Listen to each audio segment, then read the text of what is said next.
Marcelo Rebelo de Sousa levou este ano as comemorações oficiais do 10 de junho para a África do Sul, pretexto para uma conversa hoje no Visão Global sobre a situação neste país, onde vivem várias centenas de milhares de portugueses e luso-descendentes, e onde, durante anos, foi correspondente o António Mateus, jornalista da RTP. Boa tarde, António. Boa tarde.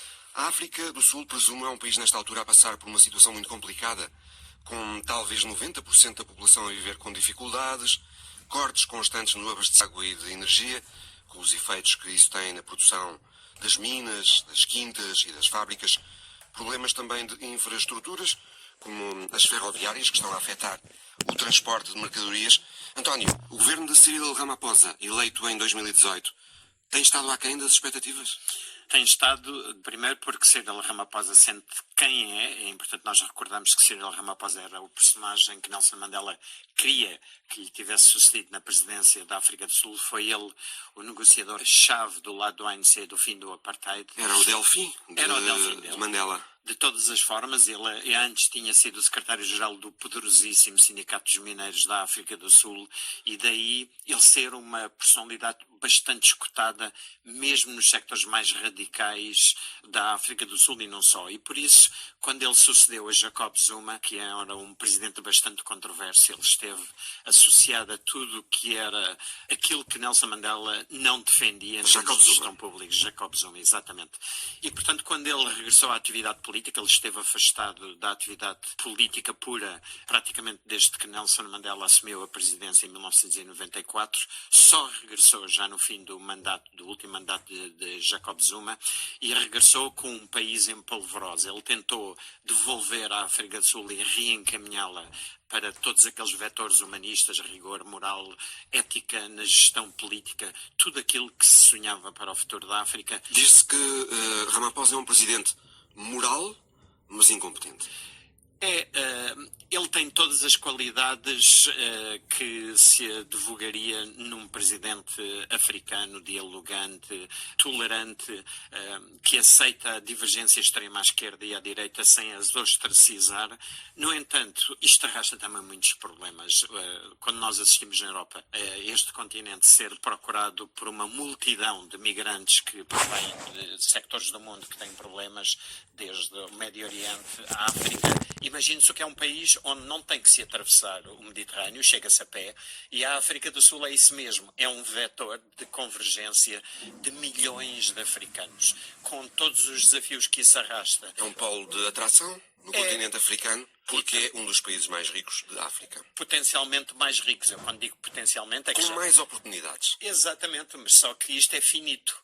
Aliás, isto que começaste por referir, que é a degradação acentuada de toda a infraestrutura, nomeadamente a de produção de energia, como sabemos, ela é essencial para a atividade económica, especialmente de um país onde o retorno fiscal vem essencialmente da atividade mineira. E com os cortes cada vez mais frequentes, cada vez mais prolongados de abastecimento da rede de energia, todo esse retorno financeiro da África do Sul está em queda e isso é bastante preocupante. Já vamos falar disso mais em pormenor, António. Quando o Ramaphosa foi eleito há 5 anos, havia muita esperança, especialmente dos empresários, de que ele seria capaz de levantar a África do Sul depois dos anos de Jacob Zuma, como referias.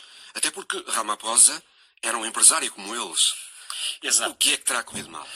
Correu mal porque ele, tendo a preocupação, tal como Mandela tinha, de conciliar, pôr na mesma mesa as opiniões mais divergentes, não afastar da mesa os seus opositores, mesmo que eles fossem incendiários, como é o caso do líder do bastante ativo Economic Freedom Fighters, o Julius Malema, que é um personagem bastante interessante no aspecto conceptual, é uma personagem da política sul-africana muito próximo de Robert Mugabe. Ele advoga que os brancos sejam corridos do continente africano, portanto é uma versão invertida de racismo e isto tem um peso muito acentuado, cria uma ansiedade por um lado no sector financeiro, no sector empresarial, porque a fuga de quadros que isso arrastaria seria absolutamente ruinosa para a África, mas por outro lado cria uma expectativa de uma juventude que não tem de outra forma esperança de vir a ter uma voz ativa no tecido económico sul-africano. Referiste o setor financeiro, consta que a África do Sul é vista hoje também como um importante centro mundial de lavagem de dinheiro. É, com certeza, porque se na Europa existem mecanismos bastante ativos e incisivos de controle de lavagens de dinheiro, os bancos na Europa, apesar de serem permeáveis a uma série de fraudes, são bastante menos do que em África. E o que é que aconteceu? Ainda eu lá estava como correspondente quando já assistia a uma entrada de um dos sectores de crime organizado mais temidos, que é o nigeriano. E se uma pessoa penetrar na África do Sul e começar a lidar com a economia sul-africana, as redes de crime organizada, vindo quer da Nigéria, quer do Paquistão, quer de países que estão montados em cima de redes de tráfico de droga, a África do Sul é nesta altura quase um polo distribuidor deste tipo de atividades. E isto naturalmente cria bastantes problemas à economia. Há três questões que normalmente são citadas pelos empresários na África do Sul como as principais razões dos problemas do país. Uma é o fornecimento instável de energia, e a empresa pública de energia, a Eskom, é vista como uma empresa mal gerida e com muita corrupção. Outro ponto é a logística, e aqui em especial o transporte ferroviário ineficiente, gerido pela Transnet, outra empresa vista como mal gerida e com corrupção. E o terceiro ponto, a criminalidade. Roubam-se cabos da ferrovia e da eletricidade. Houve inúmeros projetos de infraestruturas sabotados pelo crime organizado que tenta obter empregos e subornos. Também achas, António, que estes são os principais problemas da África do Sul? Energia, logística, infraestruturas e criminalidade? Enquanto os postos decisivos de uma economia desenvolvida forem preenchidos ou por conivência política, ou por interesses raciais, ou por interesses partidários, o que tem sido todas estas três abordagens, a dinâmica na decisão final sobre a escolha e atribuição destes postos. Eu recordo que a Eskom é a maior empresa de eletricidade do continente africano, a Transnet, uma das maiores transportadoras ferroviárias do continente africano, são gigantes que movimentam centenas de milhões de euros, obviamente não usam euros, usam rands. Portanto, muitos interesses envolvidos. Há muitos, há derrapagens financeiras brutais, estamos a falar mesmo de brutais, e depois acontece, é importante recordar, quando o anterior presidente Jacob Zuma foi primeiro indiciado, depois comprovado que ele tirava fatias substanciais de fechar os olhos e nomear parceiros dele pessoais para estes cargos, de maneira a receber uma fatia. O que aconteceu foi que a polícia de elite sul-africana, na altura, foi dissolvida exatamente por interferência direta da presidência sul-africana. É este o tecido de que falamos, percebes, Mário? E quando Cyril Ramaphosa quis pôr ordem na casa, naturalmente... Encontrou muitas resistências. Muitas, e continua a encontrá-las. Ele é uma pessoa inteligente, como referimos, bastante inteligente. É uma pessoa que percebeu rapidamente que, por exemplo, neste dossiê agora de grande atualidade da Ucrânia... De que vamos falar também. Que era preciso não tomar direta e incisivamente lados, não. Para ele poder atuar e ser escutado e ter uma voz realmente eficaz, ele não podia dizer este é o diabo, aquele é Nosso Senhor, e é essa postura que ele tem tido neste dossiê. Sobre o posicionamento internacional da África do Sul, a África do Sul assumiu oficialmente uma posição de neutralidade em relação à guerra na Ucrânia, mas está a ser acusada pela América de ter permitido um carregamento de armas e munições para a Rússia num porto da cidade do Cabo. Os sul-africanos negam. Dizem que o navio não levava armas e que o Ocidente não tem de se preocupar. Mas, por outro lado, Sergei Lavrov fez uma visita oficial à África do Sul, em janeiro. Houve exercícios militares conjuntos com russos e chineses em fevereiro. A África do Sul, António, parece estar a jogar em dois tabuleiros. Sempre o fez. Sempre o fez. É importante sermos muito claros nisto. Não é o Ramaphosa, é a tradição na África do Sul. E é importante nós entendermos, nós não estamos a falar de uma postura europeia ou eurocentrista ou ocidental ou centrista, estamos a falar de uma maneira de estar em África. É sempre importante nós sairmos da nossa cultura e olharmos quase como falcões, no sentido de pairarmos sobre a realidade. Aliás, este posicionamento não é original da África do Sul em África. Nunca foi. Repare-se, comecemos logo pela figura de Nelson Mandela. Quando ele assumiu a presidência, e eu estava lá a vê-lo diariamente, a primeira coisa que nos surpreendeu a nós repórteres foi que Ele era uma figura dialogante, era uma figura como eu nunca conheci em termos políticos. No entanto, ele convidou para o seu governo homens que o tinham posto na prisão. Porquê? Porque ele entendia que os inimigos, os adversários, são muito mais perigosos fora da mesa do que na nossa mesa. É muito importante nós vincularmos os nossos opositores às decisões tomadas sobre o futuro, porque eles nunca vão torpedear-nos assim. Se nós escolhemos alguém da nossa mesa, arriscamos ao virar as esquinas levar uma facada nas costas. E esta é também a posição de Ramaphosa. Não é que ele concorde, porque não acredito, eu conheço, não acredito que ele concorde de forma alguma com o que está a acontecer no dia-a-dia, com arrebentar-se barragens, com um país invadir outro, seja por que motivos forem. Aliás, em conversas privadas, transborda que ele veria isso quase como se nós tivéssemos um vizinho insuportável e tivéssemos todas as razões para não o querer e resolvíamos o problema partindo-lhe a porta, invadindo-lhe a sala, arruinando-lhe a casa, brutalizando-lhe o filho. Há um pragmatismo que o leva a não querer hostilizar a Rússia.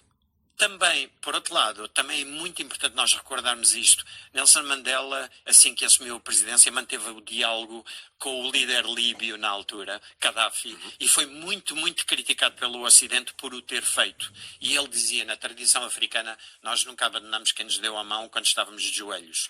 E esta é uma postura que a África, ou pelo menos uma parte de África que olha para Moscovo, vê Moscovo como quem esteve sempre, mesmo no combate anticolonial, do lado deles. Só que, entretanto, toda esta situação já levou a moeda nacional, o RAND, a atingir um valor mínimo, recorde, face ao dólar. As relações com os Estados Unidos estão num nível muito baixo. Aí entra outra vez Cyril Ramaphosa, porque Cyril Ramaphosa consegue ver, por um lado, esta tradição de que estamos a falar, mas também é pragmático o suficiente para dizer, alto lá, nós não podemos levar isto até às últimas consequências. Não podemos. Até porque a África do Sul depende do Ocidente para o comércio, para o investimento. E da sua antiga potência colonial, de Londres. É importante recordarmos que a economia sul-africana está boca na boca, mão na mão com o Reino Unido. Portanto, nunca pode entrar em confronto se não entra em colapso com o Ocidente e com o Reino Unido, particularmente. A maior comunidade branca e a nata do tecido empresarial sul-africano branco é britânica, não é Afrikaner. A Afrikaner tem mais os vetores de terreno da agricultura, que é um sector poderosíssimo, mas a indústria, a banca, os serviços são essencialmente do lado branco, controlados ou com ramificações diretas do Reino Unido. Há aqui um aspecto importante também, que é a África do Sul tem o estatuto de país com acesso comercial preferencial ao mercado americano, e isto é importante para os sul-africanos, e nos Estados Unidos já há quem questione se a África do Sul deve manter este estatuto depois do episódio do navio russo com supostamente armas e munições para a Rússia. E os investidores, por causa desta situação também, têm agora mais receio de investir na África do Sul. Estamos a falar aqui de uma situação de equilíbrios delicados que Ramaphosa tem que procurar. Exato, aliás, se virmos o que anda a acontecer agora, Mário, nós estamos pela frente, referiste, e bem, muito importante que Lavrov, o ministro dos Negócios Estrangeiros da Rússia, esteve em Pretória e no Cabo a discutir uma série de questões. O Lavrov tem-se multiplicado em contactos para que a Rússia tenha o apoio da África e da Ásia como alternativa à separação do Ocidente, mas, por outro lado, se o ANC, aliás, o Comitê Central do ANC, no passado mês, disse que o Ocidente não tinha nada a ver com a decisão de Pretória de convidar Putin a estar presente na Cimeira dos BRICS em agosto, só que o mandato do TPI, do Tribunal Penal Internacional, obriga a deter Putin caso ele vá à África do Sul para a Cimeira dos BRICS. Exato, e é muito importante nós sublinharmos que a África do Sul, com todos os problemas que tem, continua a ser um farol de referência pela separação entre o Poder Executivo e o Judicial, continua a sê-lo. Em 2015, é importante recordá-lo, a África do Sul atravessou exatamente o mesmo tipo de dilema com Omar al-Bashir, porque tinha um mandato pendente contra ele do Sudão, por crimes de guerra cometidos no Darfur, e, no entanto, o então presidente Jacob Zuma, já o referimos aqui há pouco, tentou primeiro ignorar isso, disse que ele tinha todo o poder para o fazer. Os tribunais sul-africanos não lhe deram razão. O Tribunal Supremo disse que o Poder Executivo tinha que deter Omar al-Bashir.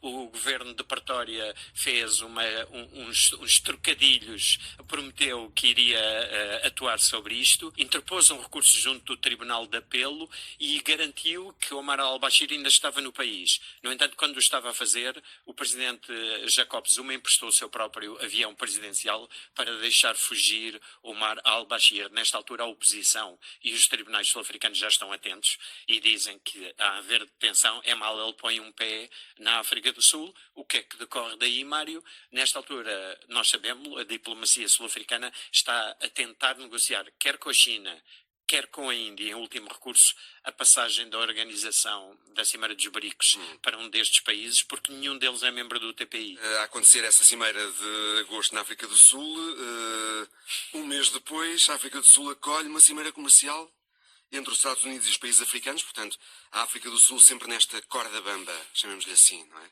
Exato. Mas eu não acredito sinceramente que Cyril Ramaphosa, sendo o político astuto que ele deixe que esta questão venha a ser... Porque os próprios Estados Unidos não querem esticar a corda demasiado, não querem deixar que a África do Sul transite para a esfera de Moscovo. Esta já foi uma guerra muito antiga da parte da Casa Branca e neste tipo de questões, são eles ou nós, certamente que Washington não vai deixar a economia mais industrializada da África transitar para a esfera de Moscovo. Fugir para a órbita de Moscovo. Eu não acredito. António Mateus, muito obrigado.